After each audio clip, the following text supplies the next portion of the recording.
Hello everyone. सो आज की इस वीडियो में हम देखेंगे कि कैसे एक बिल ड्राफ्टिंग होती है।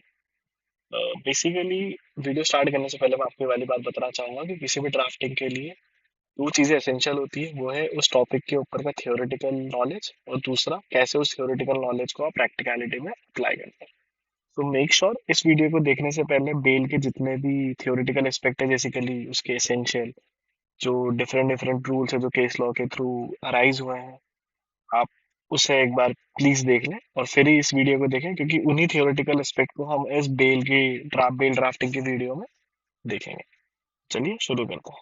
सो बेसिकली फर्स्ट जो चीज आती है वो ये है कि आप कैसे कोड की हेडिंग देते हैं।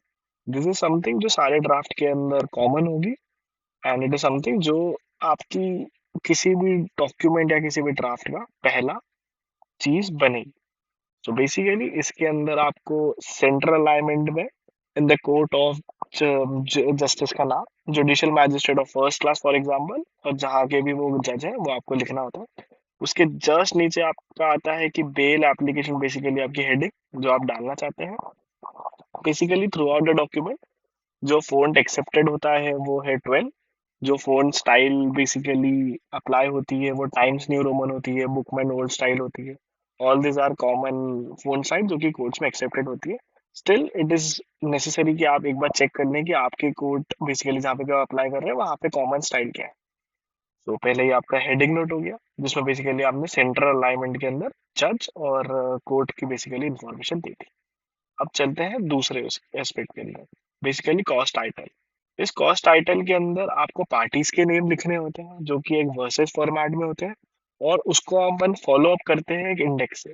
इंडेक्स बेसिकली एक नेविगेशन टूल है जिसके अंदर बेसिकली आप सीरियल नंबर, पर्टिकुलर और पेज नंबर लिखते हैं। जब डॉक्यूमेंट बहुत ज्यादा बेसिकली बड़े हो जाते हैं तो ये ही है जो बेसिकली हेल्प करता है।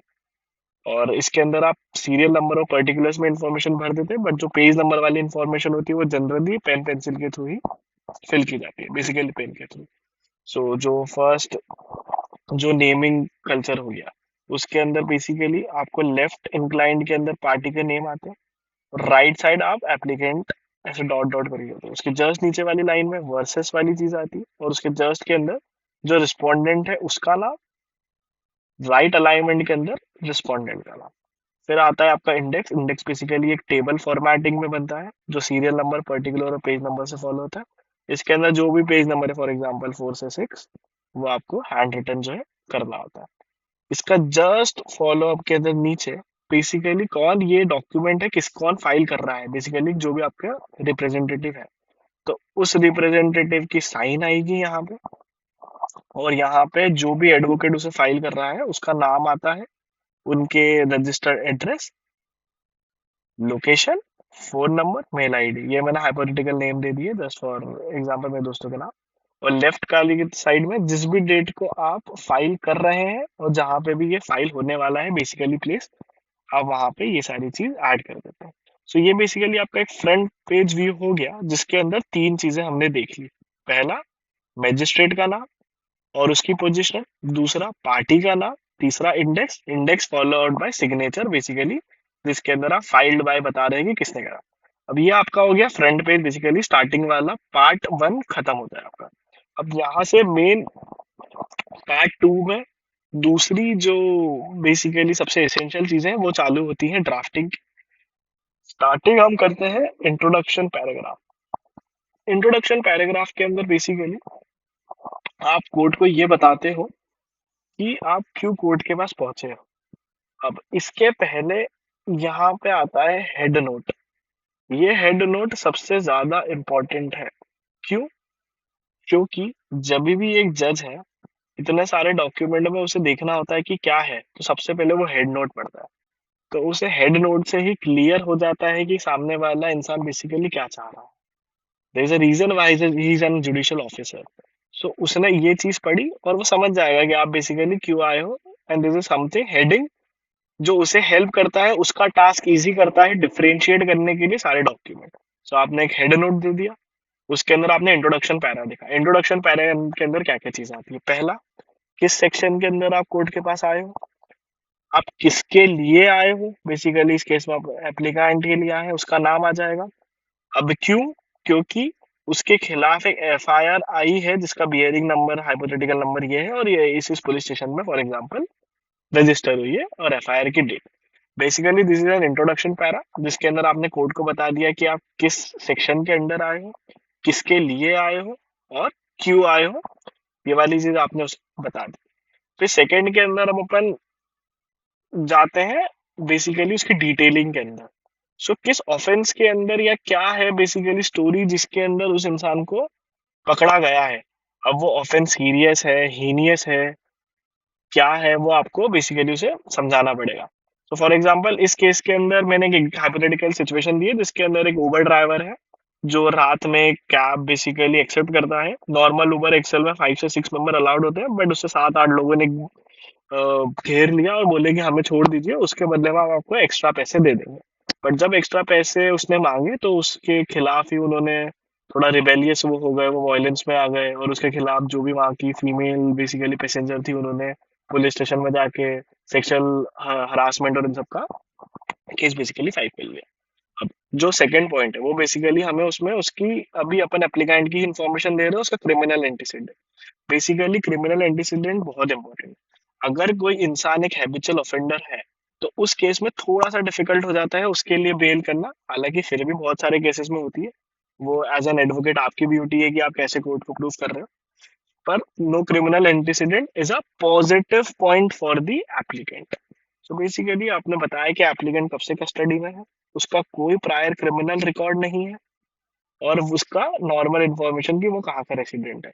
दूसरा, केस लॉज के हिसाब से फैक्टर्स होते हैं बेसिकली जो डायरेक्टली इफेक्ट करते हैं केस को, दूसरे जो इनडायरेक्टली इफेक्ट करते हैं। जैसे कि मैंने इसमें ऐड करा है कि he is the sole bread earner of his physically handicapped wife. अब बेसिकली इसमें ये पॉजिटिव पॉइंट क्यों देगा, क्योंकि उसके ऊपर लोग डिपेंडेंट है। तो लॉ हमेशा ये प्रोटेक्ट करना चाहता है कि आप जिस भी इंसान को पकड़ रहे हो, अगर वो ऑफेंडर है बेसिकली, वो अक्यूज हो गया, वो प्रूव हो गया, तो भाई वो बिल्कुल ही जो भी रिलेवेंट सेक्शन है उस हिसाब से पनिशमेंट मिलेगी। But innocent until given proven guilty is something that the court thinks in the mind.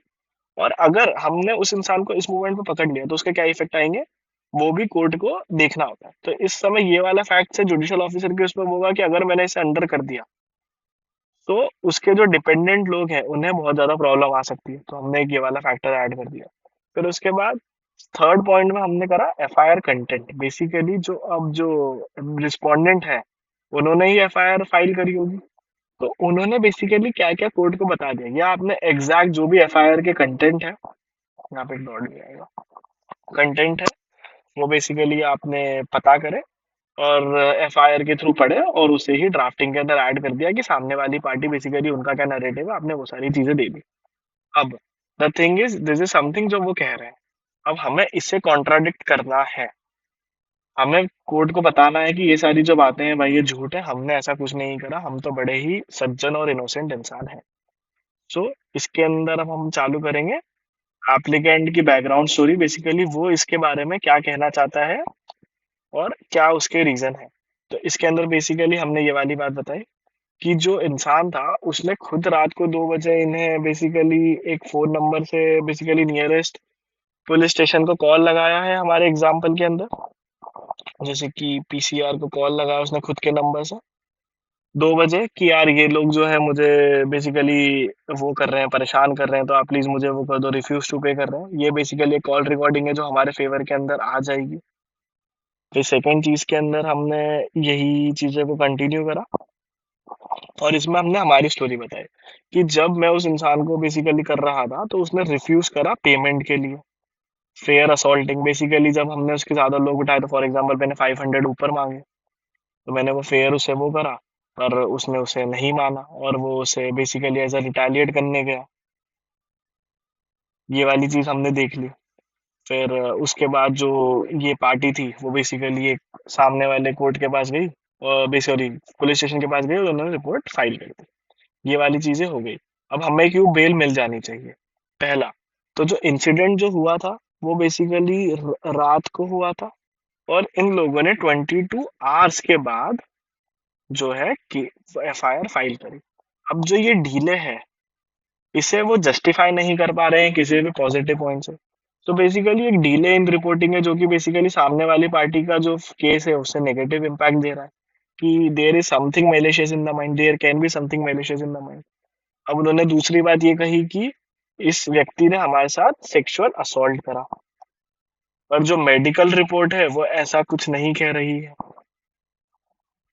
वो हमारे फेवर में है। क्यों? क्योंकि जो मेडिकल रिपोर्ट है वो ये कह रही है कि किसी भी प्रकार की ऐसी इंजरीज या कुछ भी प्रॉब्लम नहीं है जो कि कंसिस्टेंट हो सेक्सुअल असॉल्ट के अंदर। क्योंकि अगर आप किसी भी वुमेन के साथ जबरदस्ती कर रहे हैं तो so basically there are things जो कि हो सकती है। वो बेसिकली अपने आप को प्रोटेक्ट करेगी, रिटेलिएट करेगी, जिसके अंदर इंजरीज हो जाती है। बहुत सारे केसेस में हमने देखा है। तो जो मेडिकल रिपोर्ट है वो इस मूवमेंट में हमारे फेवर है।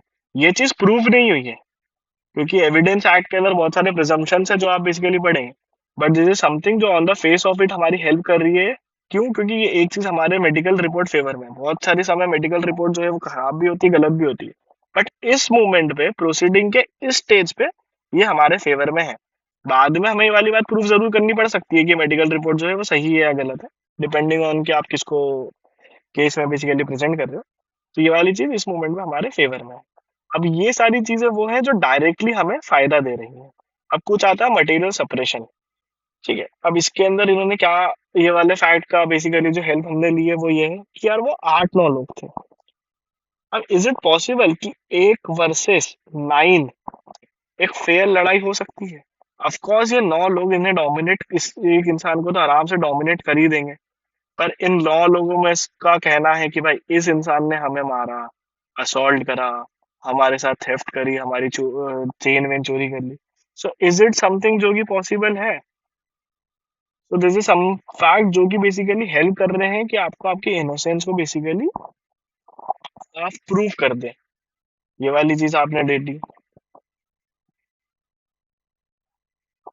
सो ये वो फैक्ट है जो आपने बेसिकली ऐड करे, जो आपको हेल्प कर रहे हैं। सो हम वीडियो के बेसिकली लास्ट पार्ट के अंदर आ चुके हैं, जिसके अंदर हम बेसिकली अंडरटेकिंग दे रहे हैं 12th पॉइंट के अंदर कि बेसिकली जो हम एप्लीकेंट हैं वो किसी भी प्रकार से कोर्ट के अगेंस्ट नहीं जाएंगे। यानी हम जितनी भी कंडीशन है उसे फॉलो करेंगे, समय पे कोर्ट के सामने अपने आप को प्रेजेंट करेंगे, किसी भी प्रकार का नेगेटिव इन्फ्लुएंस नहीं डालेंगे कंप्लेनेंट या विटनेस के लिए। दिल्ली की जुरिडिक्शन बेसिकली है तो दिल्ली को नहीं लीव करेंगे without the permission of court. Passport हमने सरेंडर कर दिया यानी हम इंटरनेशनल ट्रेवल ही नहीं कर सकते। तो बेसिकली जो फ्लाई रिस्क है कि सामने वाला इंसान कहीं चले जाएगा या वो किसी भी प्रकार की नेगेटिव चीजें ऐड करेगा लिटिगेशन में, बेसिकली एविडेंस को परेशान करना, विटनेस को परेशान करना, एविडेंस को हैम्पर करना, या किसी भी प्रकार की नेगेटिव इम्पैक्ट जो कि ये केस में हो सकती है। प्रोसीडिंग जो बेसिकली स्मूथ चलेगी पर किसी भी इसके एक्शन के कारण वो इशू में जाएगी। तो ये सारी चीजें हम एलिमिनेट कर रहे हैं कि भाई हम ये नहीं करेंगे, हम इस चीज की अंडरटेकिंग ले रहे हैं। तो लास्ट आपका आता है प्रेयर क्लॉज, जिसके अंदर आप बेल जो है बेसिकली इस केस के अंदर आप चाहते हैं कि कोर्ट जो है वो आपको बेल ग्रांट करे। और जो आपने वो वाली चीज जो है मांग ली। और दूसरी चीज जो हमेशा हर डॉक्यूमेंट में ही होती है, basically any order, any other order or the direction of the एनिकुलर as it may deem fit, just and proper in the facts and circumstances of the case. तो बेसिकली आप देखा जाए तो इस वीडियो को हमने 3 पार्ट के अंदर डिवाइड करा है। ये जिसके अंदर हमने बेसिकली पहले एक फ्रंट पेज टाइप बनाया है जो कि बेसिकली जुडिशियल ऑफिसर को हेल्प करेगा कि हम कौन है, क्या मैटर है, केस नंबर है, कैसे इंडेक्स के अंदर हेल्प कर रहा है। दूसरे के अंदर हमने फैक्ट्स बेसिकली ऐड करे कि क्यों बेसिकली हम आए हैं, क्या क्या चीजें हुई। और तीसरे के अंदर हमने प्रेयर वाला क्लॉज डाल दिया कि हम कोर्ट से रिलीफ सीख क्या करना चाह रहे हैं, हमारा आज का इंटेंशन क्या है। So basically this is an bail drafting video presented by beyond law school. तो इन केस इन फ्यूचर आपको किसी भी प्रकार की ड्राफ्टिंग सीखनी हो या आपका कोई भी रिकमेंडेशन हो तो हमें प्लीज कमेंट सेक्शन में जरूर बताएं कि आप क्या नेक्स्ट वीडियो एक्सपेक्ट कर रहे हैं हमसे, और ऐसी कौन सी ड्राफ्टिंग डॉक्यूमेंट है जो आप हमसे सीखना चाहेंगे या हम आपकी हेल्प कर सकें। द करेक्ट वर्ड इज मैं आपकी हेल्प कर सकूं, सीखना तो क्या है। So this is something that I have done. Thank you so much. I hope you have like this video.